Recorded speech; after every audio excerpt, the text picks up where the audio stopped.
Hello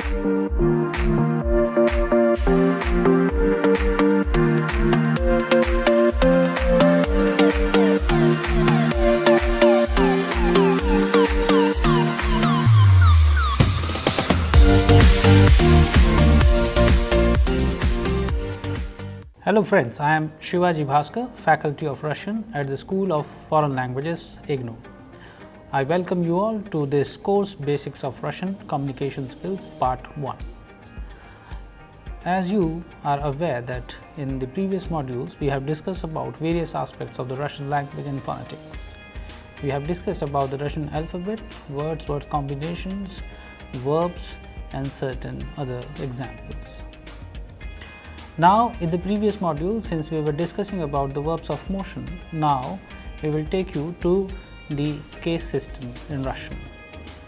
As you are already aware that in Russian there are certain cases which defines and gives meaning to the sentences. The cases are like the imenitelny падеж or предложный падеж or дательный падеж, etc. are very important in order to give meaning and expression to the communication.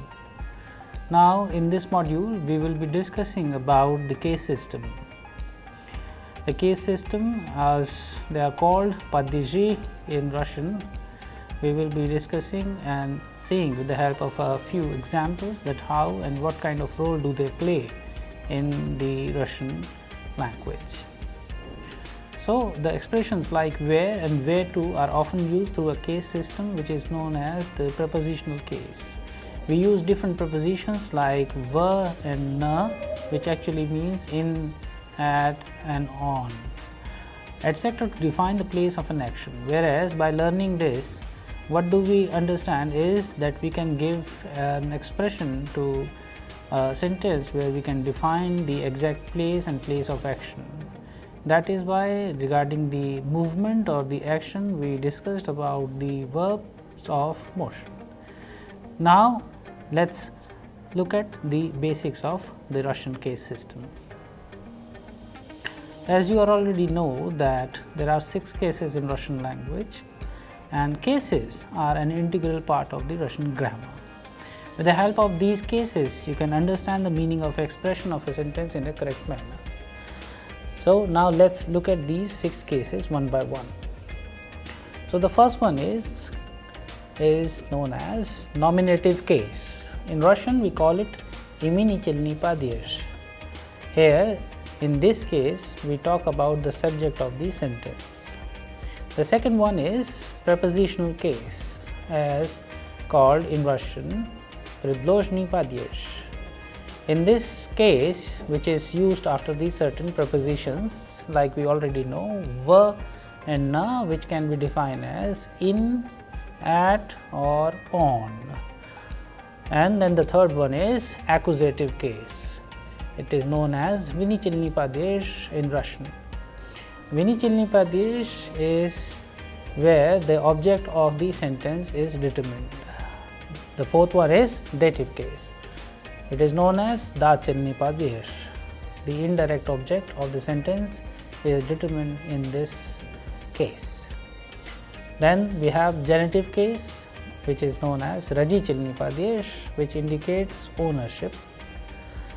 If you remember, we have talked about time and counting, etc. We also cover in this case only. And then the last one is instrumental case or творительный падеж, where we indicate with or by means of, like scam, schem, like this, and many other expressions which are used in these 6 cases. So, now let's quickly repeat these 6 cases are. The first one is nominative case, then the second one is prepositional, the third one is accusative, the fourth one is dative, then the fifth one is genitive, and sixth is instrumental. In Russian, they are called именительный падеж, предложный падеж, винительный падеж, дательный падеж, родительный падеж, and творительный падеж. So, these cases in the Russian grammar, they are very important, because as per the requirement of the sentence and the context, we use different kind of cases, and each and every case has a list of verbs which are being used in these particular cases as well. So, that is why the Russian language is very organized, very structured, very rich, because the language has been defined very accurately with the help of cases.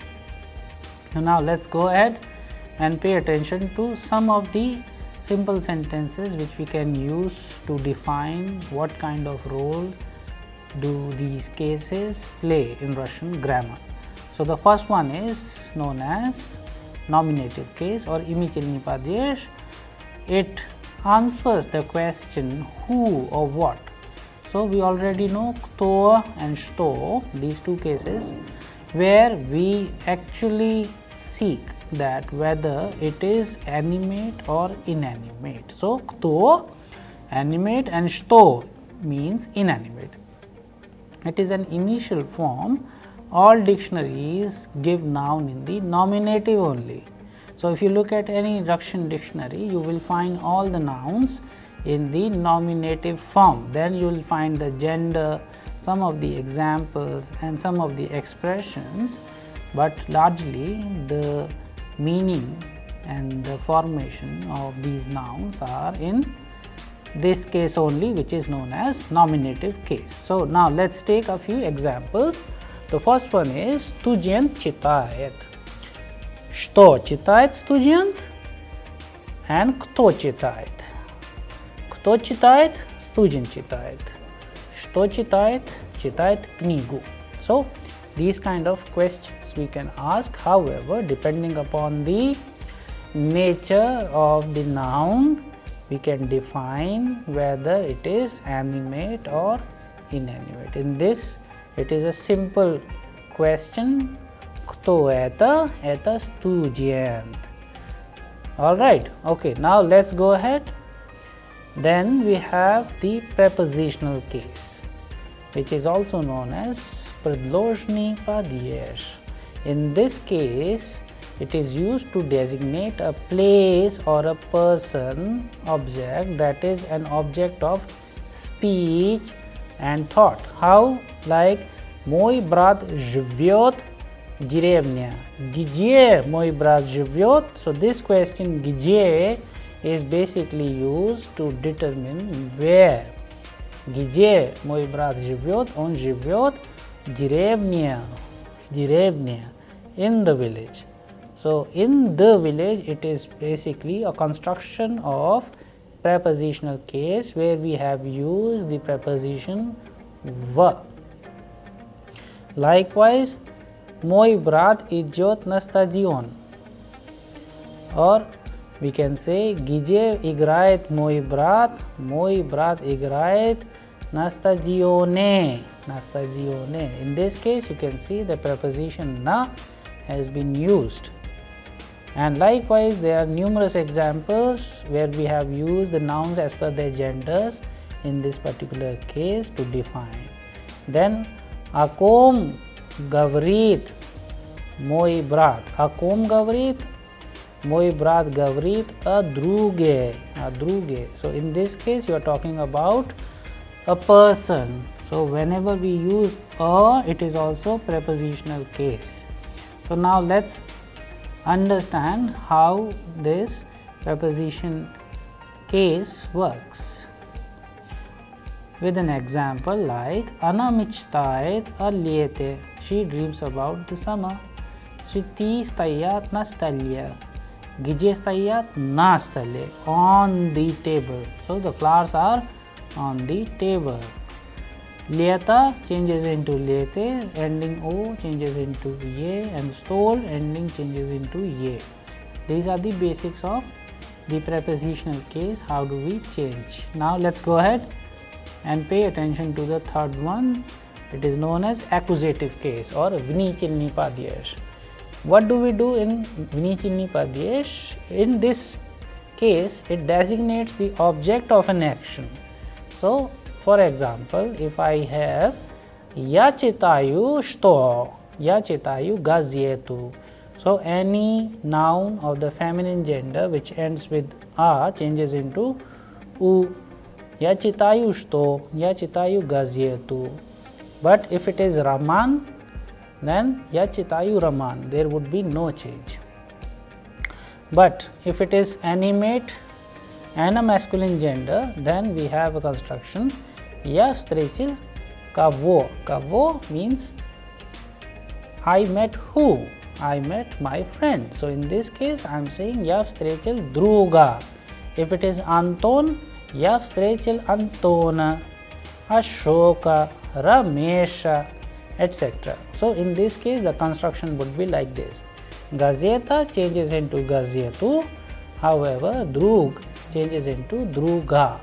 So this is the basic fundamental of the accusative case. However, we need to remember all the important verbs like chitach, vstretich, etc. in order to understand and construct the correct sentence of a accusative case. Okay. So now we will go ahead and pay attention to the fourth one, known as the fourth case is dative case or da chalni padyesh. What do we do in this case? In this case, it helps us in designate the something which is given or addressed to. So like if I am writing a letter, I am writing a letter to whom? So when we have these kind of questions, kamu, then we use dative case. Я иду к врачу. Я даю эту другу. So here in this case, if you see, we have used the gлагол or the verb of motion ichi. So I am going towards whom? I am going towards к врачу. К врачу. So I am going to the doctor. So whenever we use this expression of k, it is in dative case. Suppose if we want to say that I am writing letter to my friend. So ya pišu pismo kamu. So drug changes into drugu. If it is personal pronoun and possessive pronoun, maimu drugu. Я иду к моему другу. And if it is a feminine gender, then the ending would change. Я иду к сестре, like this. And if we have the word vrach, it changes into vrachu. If it is drug, it would change into drugu. So we will be discussing all the cases in detail in the dedicated module. However, before that, let's quickly see rest of the two cases more. So the fifth one is genitive case. The genitive case or Raji Chilni Padyesh is used to show that something or somebody belongs to or refer to something or somebody. What does it actually mean? It means to indicate possession of. It can be translated as of in English, like bereg riki, bereg chivo, bereg of what? Bank of what? Bank of river. And if we want to give an expression that of who, so brat, brata, brother of brother, and many other expressions which gives an expression of, so that we understand it properly. Now the next one is instrumental case, very important case as well, known as Twari Chilni Padyesh. It is used to denote an instrument that helps to make something. For example, Ya Pishu Karandasham. So with the help of something you are doing, so it gives that expression. Ya Pishu, I am writing or I write with a pencil. Karandasham. Karandash, pencil changes into Karandasham. Karandasham. And many other examples like Ya idu damois bratam, I am going to home with my brother. Ya idu damois sistroi, I am going home with sister. So these kind of constructions you will also find in the instrumental case where we use sa, with. So please be ready for all the 6 cases which you will be learning in the detailed dedicated modules. However, just to prepare you in advance that these kind of questions you would see and you would be asking while using these cases, you have to be very clear about certain constructions and verbs which we normally used from case to case, and to that you need to learn all these verbs by heart. Okay, now let's go ahead and pay attention to the text. As you know, why we are using the text in this module, because the text are very important aspect of language learning. As a methodological tool, text help us in enriching our knowledge as well as prepare us for the language acquisition and learning in an efficient manner. So that is why you might have seen many texts in almost all modules which we have used in the course.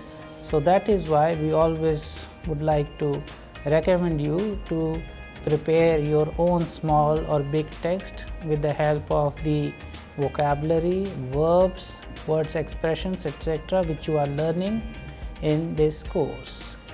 So please pay attention to the text. I'll start with Volgograd очень большой и красивый город. So Volgograd is the name of the place, Volgograd, which is known as Volgograd in Russian. Очень большой и красивый город. Очень большой, very big, и красивый город, and beautiful city. Этот город находится на юге России. Юге России.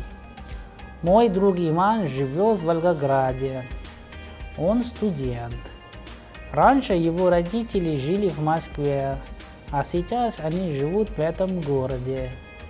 Его мама Инна Петровна преподавательница. Она работает в институте. Ее институт находится в центре города.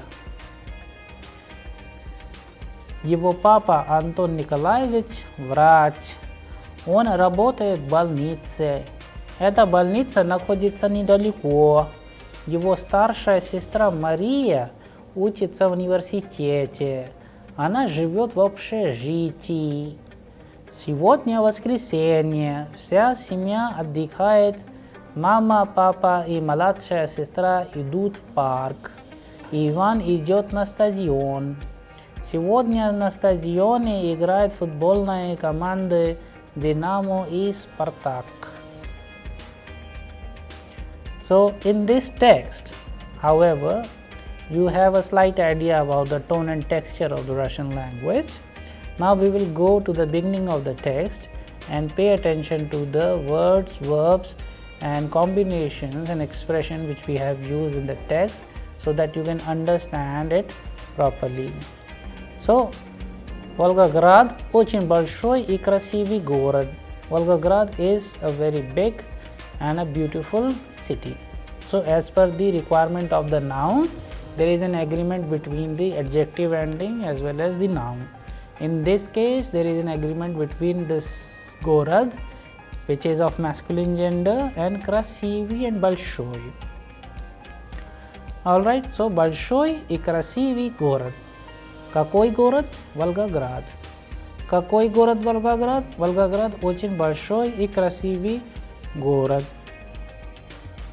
So these kind of questions you can ask while constructing your own text. Этот город находится на юге России. Этот город, какой город? Волгоград. Где находится Волгоград? Волгоград находится на юге России. Yug means south. Na yuge, on the south of Russia. So Volgograd is situated in south of Russia. Мой друг Иван живет в Волгограде. Мой друг живет где? Мой друг живет в Волгограде. Кто живет в Волгограде? Мой друг живет в Волгограде. Или Иван живет в Волгограде. Then он студент. Кто он? Он студент. Раньше его родители жили в Москве. Где жили родители? Раньше. Раньше родители жили в Москве. So here you can see in the prepositional case we have used Moskve. and the conjugated form of rich in the past tense for ani, because rajicili is plural, parents, ranshe, earlier, yivo, his. So earlier his parents lived in Moscow. Asicha is ani живут в этом городе. Каком городе? Волгограде. Его мама Инна Петровна преподавательница. So whose mother is a college teacher, professor, mother of Ivan. So его мама Инна Петровна преподавательница. Она работает в институте. Где она работает? Она работает в институте. Here you can see the construction which we have used is in prepositional case. Она работает в институте. So in place of institute you can use университет. Она работает в институте, в университете. You can also replace institute, университет and replace it with школа. Она работает в школе.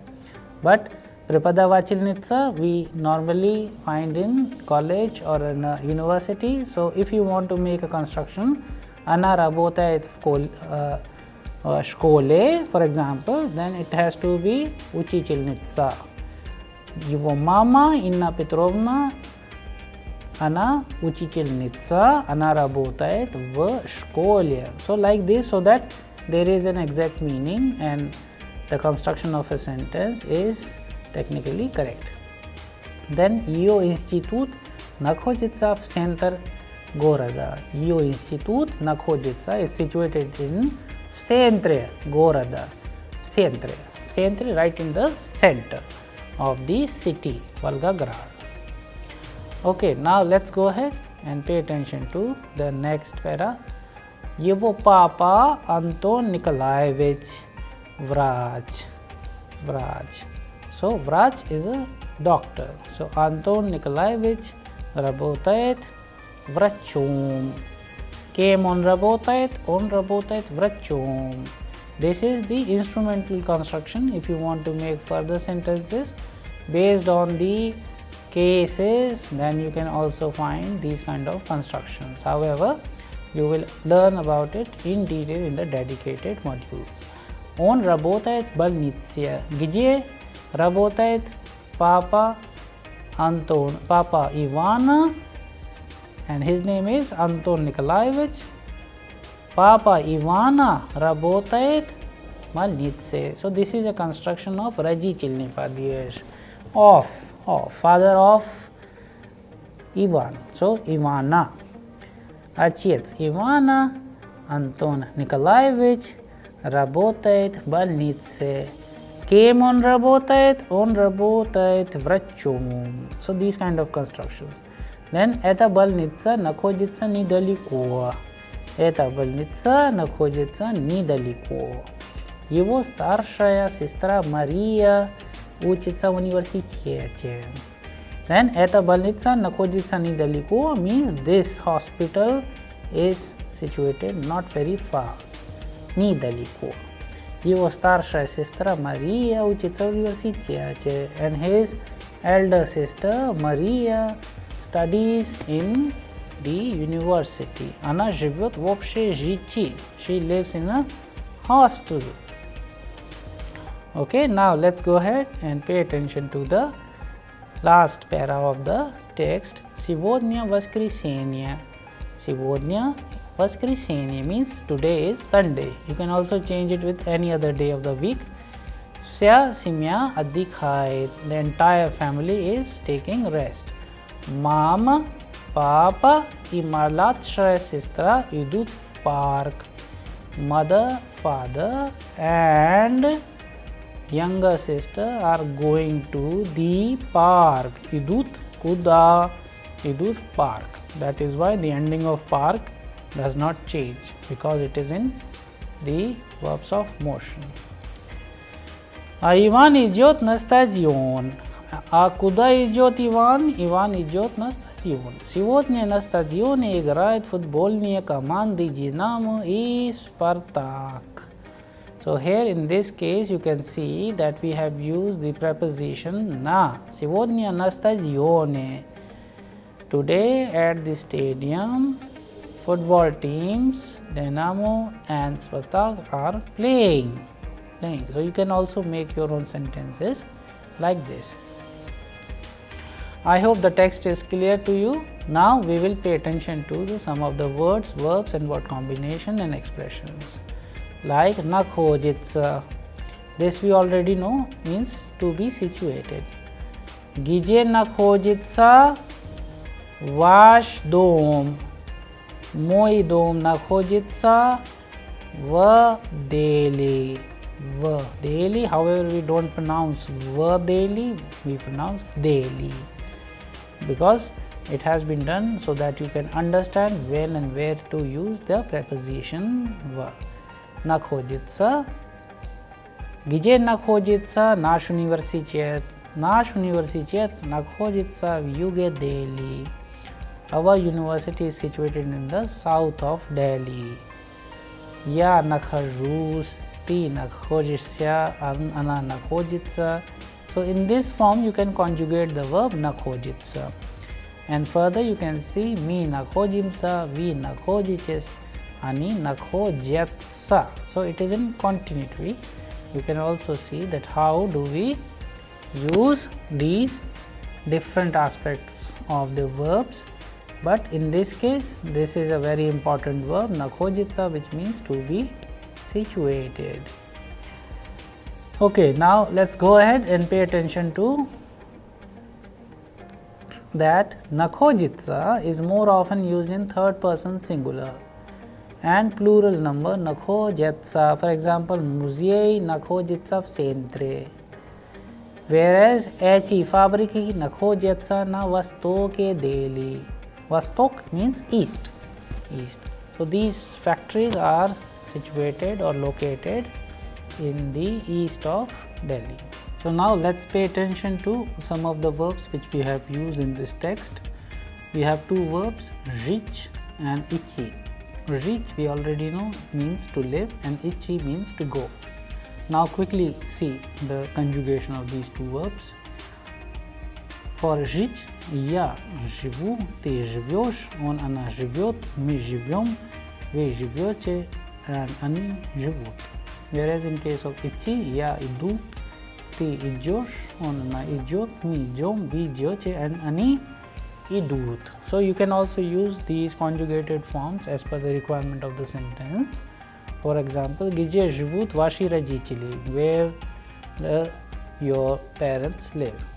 Where does your parents live? So, you can see мои родители живут в Mumbai. My parents live in Mumbai. And likewise, you can make many more sentences in the conjugated form. In case of ichi, you can also make sentences like Куда ты идешь? Where are you going? Я иду на стадион. I am going to the stadium. Я иду в аудиторию. I am going to the auditorium. So, these kind of constructions and sentences you can see, you can also make on your own. Now, let us go ahead and pay attention to one concept which we have covered, that где, which means where, denotes location, whereas the word kuda, which means where to, denotes destination. So, this is the basic difference. However, we have already covered it in the previous module, which was dedicated to the glagoli движения or the verbs of motion. So, normally this kind of question you can be asked in the text like сейчас я в киоске. Where I am at the kiosk right now. So, сейчас я в киоске. Где? Куда? Я иду в киоск. Я иду в киоск. So, this is the basic difference. Now, let's go ahead and pay attention to some of the basic verbs which we used in где or куда. So, in где, when we need to ask the question where, in prepositional case, we can ask the question with the help of verbs like находиться, жить, работать and играть. Где он играет? Он играет на стадионе. Like this. And где он работает? Он работает школе. He works in the school. Где находится ваш город? Мой город находится в юге Индии.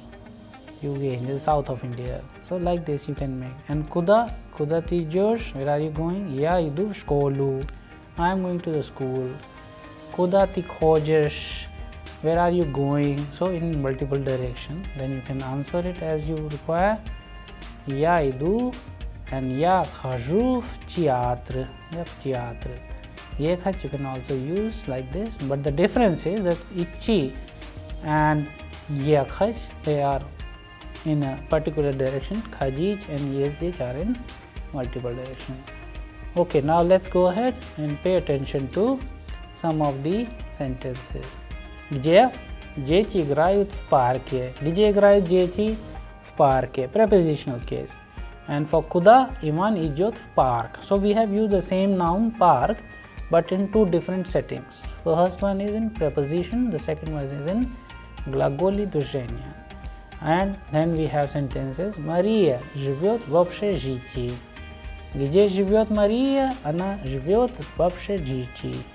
Инна Петровна работает где? В институте. So these are the constructions which we are using in preposition.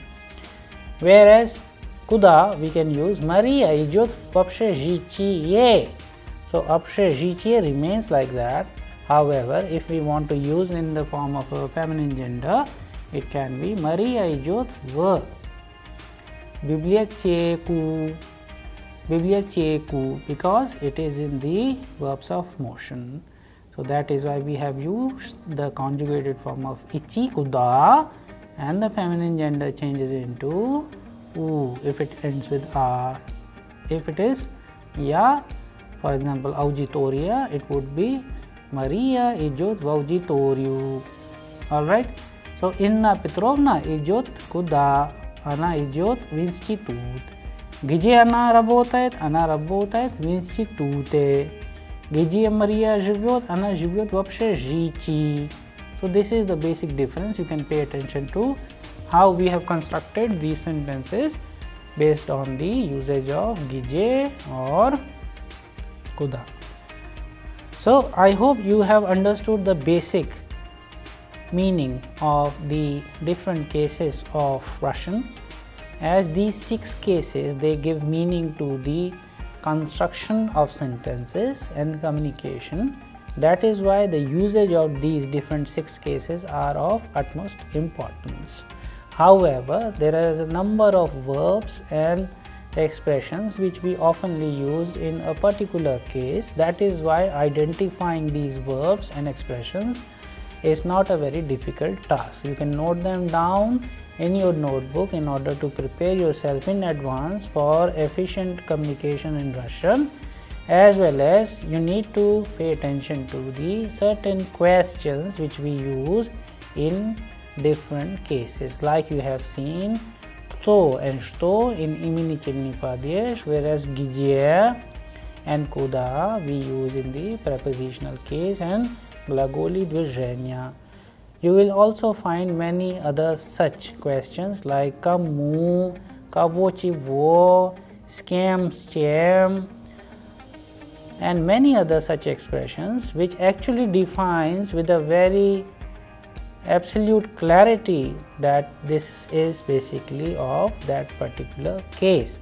So let's discuss that in the upcoming modules. I hope you enjoyed this particular module which was about the case system in Russian. Thank you.